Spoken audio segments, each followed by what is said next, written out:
Assalamualaikum warahmatullahi wabarakatuh. Halo teman-teman, kembali lagi bersama saya Teddy Aldiansyah. Pada kesempatan kali ini kita akan belajar software OS dari vendor Mikrotik yang dinamakan Router OS. Jadi yang perlu diketahui bahwasanya Mikrotik itu ada yang disebut router board dan ada juga yang dinamakan Router OS. Untuk router board itu lebih mengarah ke perangkat dan untuk router OS itu lebih mengarah ke software OS. Selanjutnya dan di sini ada macam-macam yang akan saya bahas mengenai tentang router OS dan router board. Selanjutnya ada fitur router OS dan ada name, type, dan arsitektur router board. Oke, langsung saja ke pembahasan yang pertama, yaitu tentang router OS. Nah, router OS ini berbentuk OS sama seperti Linux ataupun Windows, dapat diinstal di PC, server, REST API, ataupun virtualisasi seperti VMware, VirtualBox, dan lain sebagainya. Nah, router OS dengan standar standalone yang berbasis Linux dengan versi 3.3. Kernel. Lalu kalau misalnya ada pertanyaan, kenapa router OS itu diinstal di PC? Nah, kalau misalnya kita install di PC, maka kita bisa custom teman-teman. Misal dari prosesornya apa, RAM-nya berapa, harddisknya yang apa. Nah, kalau misal problem seperti kena petir dan yang rusaknya LED card, maka yang perlu diganti hanya LED card-nya saja, tidak perlu semuanya. Nah, kalau misalnya router board, kalau misal kena petir, maka yang diganti semuanya. Kalau dalam beberapa fitur tertentu, itu masih bagus kita install router OS. Itu pada PC ataupun server, teman-teman. Dan jenis produk Mikrotik router OS itu diantaranya Mikrotik X86 byte. Nah, nanti itu banyak jenis-jenisnya.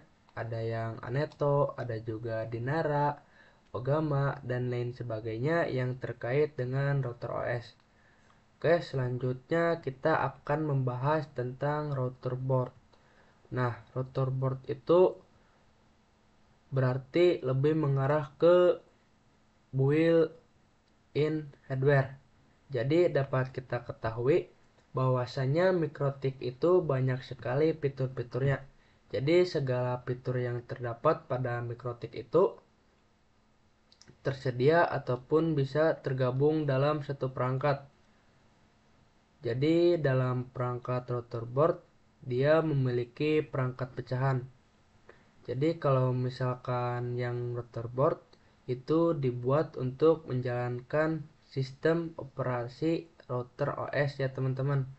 Jadi router board itu OS-nya. Nah, maka kembali lagi dengan prinsip kita, kalau misalnya pengen yang lebih simpel, maka bisa menggunakan yang router board. Itu sudah include di dalamnya router OS dengan segala varian fiturnya. Adapun kalau yang misalnya router OS yang diinstal di PC ataupun server, maka kalian nanti custom saja. Oke, mungkin itu saja untuk pembahasan mengenai router OS dan router board. Oke, selanjutnya kita akan membahas tentang router fitur. Jadi fitur apa saja yang tersedia pada Mikrotik? Nah, mungkin kebanyakan orang-orang berpikir bahwasannya Mikrotik itu hanya sekedar router OS atau misalnya hanya untuk router. Nah, tanggapan ini mungkin kurang tepat teman-teman karena pada implementasinya fitur Mikrotik itu ada banyak teman-teman. Di antara fiturnya seperti wireless network, kemudian routing, eh, firewall dan NAT, kemudian chaos atau bandwidth management, kemudian ada point to point tunneling, kemudian user management dan tools. Nah, fitur-fitur yang tersedia ini bisa tertanam pada perangkat ataupun bisa dipecah menjadi perangkat yang khusus. Misal untuk wireless.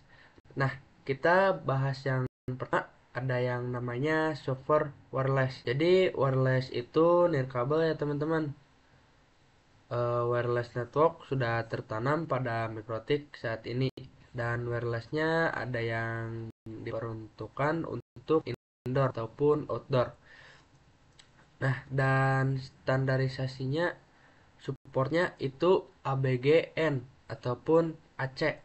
Nah, untuk yang indoor contohnya ada yang namanya cap wireless mikrotik. Adapun yang outdoor itu contohnya ada yang namanya point juga yang namanya point to multipoint. Tiap masing-masingnya ada contoh perangkat khususnya.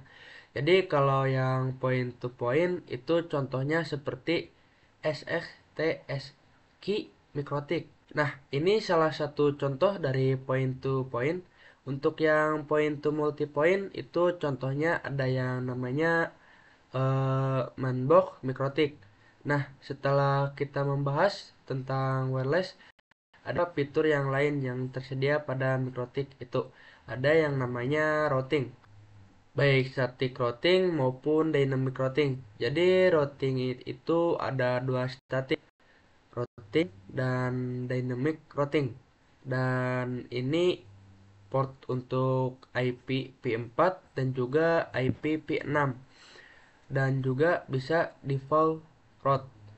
Jadi kalau misalnya dynamic routing kan contohnya ada OSPF, kemudian ada BGP dan yang lainnya. Kemudian fitur yang tersedia pada mikrotik ada firewall dan NAT. Jadi firewall itu sebagai proteksi biar mikrotik kita itu aman, dan juga untuk NAT ini biar clean yang IP private itu bisa mengakses IP publik ataupun sebaliknya. Untuk fitur selanjutnya yang terdapat pada mikrotik ada yang namanya chaos quality of service atau bisa digunakan untuk bandwidth management, di mana mikrotik kita diatur bandwidth management ya. Jadi misal untuk di PC apa biar nanti jomnya aman, lancar. Nanti ditingkatkan prefix bandwidth-nya. Ada juga fitur yang tersedia pada mikrotik yaitu point to point tunneling.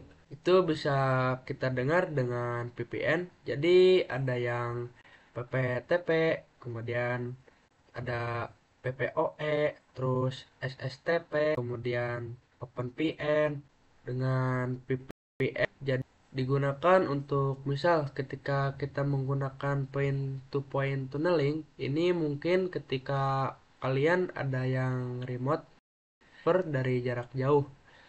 Selanjutnya ada yang namanya user management. Jadi untuk user management ini misal ada yang DHCP biar bisa mendapatkan IP address otomatis. Kemudian proxy. Proxy itu salah satu contoh seperti web proxy, lalu ada yang namanya hotspot. Misal ketika kita menggunakan fitur hotspot, ketika ada client yang connect, itu nanti kita berikan portal autentikasi. Misal dikasih user password.